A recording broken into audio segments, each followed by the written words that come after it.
সুখৰ সংজ্ঞা কি নাজানো, অথবা কিমান পালেনো মানুহ সুখী হয় সেয়াও নাজানো। অনুভৱ কৰোঁ সুখ দুখৰ সমষ্টিয়েই জীৱন।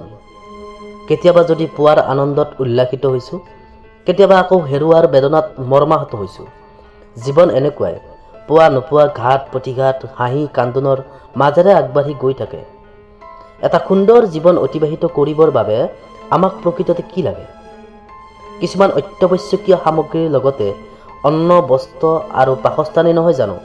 কিন্তু এই সকলোবোৰ থকাৰ পাছতো আমাৰ হেঁপাহ পূৰ্ণ হয়। মুঠৰ ওপৰত আমাক লাগে আৰু লাগে। ডাঙৰ অট্টালিকা লাগে, বিলাসী গাড়ী লাগে আৰু বিলাসী জীৱন লাগে। কাৰণ আমি সুখেৰে জীয়াই থাকিব বিচাৰোঁ। আমাক সুখ লাগে, বহুত সুখ। কিন্তু সুখ জানো বিচাৰিলেই পায়? প্ৰকৃততে সুখৰ সংজ্ঞানো কি? যদি কবিৰ ভাষাৰে ক'ব খোজোঁ মই, সুখ সুখ বুলি মানুহ বলিয়া, নেদেখে সুখৰ মুখ, সুখ বিচাৰোতে পাই সংসাৰত দুখৰ উপৰি দুখ। সুখৰ সংজ্ঞা প্ৰত্যেকৰে বাবে বেলেগ বেলেগ। কোনোবাজনে যদি উৰুষা বজাতে স্বৰ্গীয় সুখ অনুভৱ কৰিছে, কোনোবাজনে আকৌ শীত তাপ নিয়ন্ত্ৰণ কোঠাত থাকিও সেই সুখ অনুভৱ কৰিব পৰা নাই।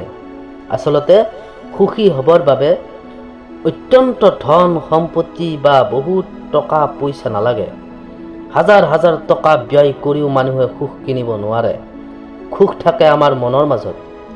ইয়াক আমি অনুভৱহে কৰিব পাৰোঁ। সুখ মানেই হ'ল এক মানসিক শান্তি। যি কামৰ মাজেৰেই নহওক কিয় মানসিক শান্তি লাভ কৰা হয়, তেনে কামৰ মাজেৰেই সুখবোৰ বৈ আহে স্বতঃস্ফূৰ্তভাৱে। সুখ আৰু দুখ কোনোটোৱেই আমাৰ জীৱনত স্থায়ী নহয়। তথাপিও ভাৱ হয় দুখৰ দিনবোৰ যেন নাযায় নোপোৱাই। আমাৰ জীৱনত সুখ দুখবোৰ আচলতে চক্ৰকাৰে ঘূৰি থাকে, ঠিক ঋতুৰ দৰে। উচ্চাকাংক্ষা প্ৰত্যেক ব্যক্তিৰে থাকিব লাগে। কিন্তু অত্যাধিক উচ্চ আকাংক্ষা বা প্ৰয়োজনতকৈ বেছি বিচাৰিলেও সুখতকৈ কিন্তু দুখবোৰেহে নামি আহে অজানিতে। কথাতে কৈ নহয়, আঁঠুৱা চাই ঠেং মেলা। গতিকে শক্তি আৰু সাধ্য অনুযায়ী আমি এটা সীমাৰ ভিতৰত থকাই ভাল বুলি অনুভৱ কৰোঁ। বহু ক্ষেত্ৰত মানুহ পৰিস্থিতিৰ দাস। সকলো পৰিস্থিতি নিয়ন্ত্ৰণ কৰিব পৰা শক্তি আমাৰ হাতত নাথাকে।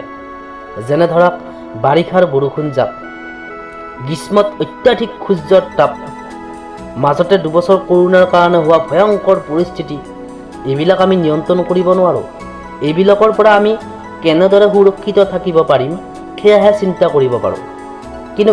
কিন্তু এনে পৰিস্থিতি কিয় হৈছে, কিয় হ'ল বুলি দুখ কৰি বহি থাকিবতো নোৱাৰোঁ।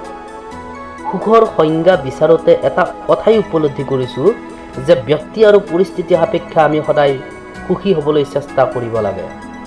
কেতিয়াবা অতিকে আপন বুলি ভবা মানুহেই আমাক সাংঘাতিকভাৱে মানসিক আঘাত কৰিছে, যাৰ বাবে আমি সেই সময়ত মনত বহুত দুখ পাইছিলোঁ বা পাইছোঁ। সেইবুলি আমি কিয় ক'লে বা কিয় ক'ব এনেধৰণৰ কথা ভাবি দীৰ্ঘ দিনৰ বাবে দুখী হৈ থাকিব পাৰোঁ জানো? নিশ্চয় নোৱাৰোঁ।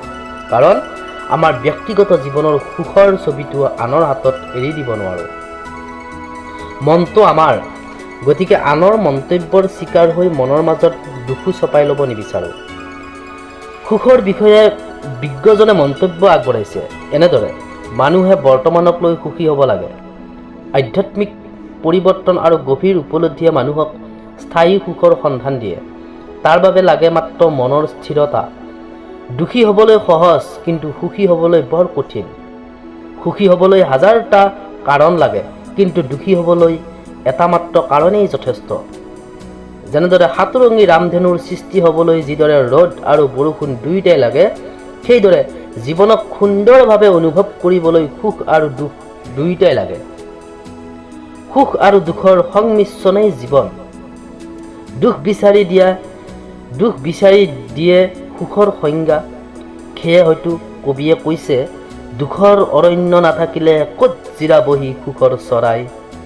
শেষত এটা কথাই অনুভৱ কৰোঁ, মনৰ অপ্ৰয়োজনীয় চিন্তাবোৰ আঁতৰাই বৰ্তমান যি আছে, যি পাইছোঁ তাতে সন্তুষ্ট হ'ব পাৰিলেই আমি সুখী হ'ব পাৰিম। সুখেৰে থাকক, সুখী হওক আপোনালোকো। জয় আই অসম।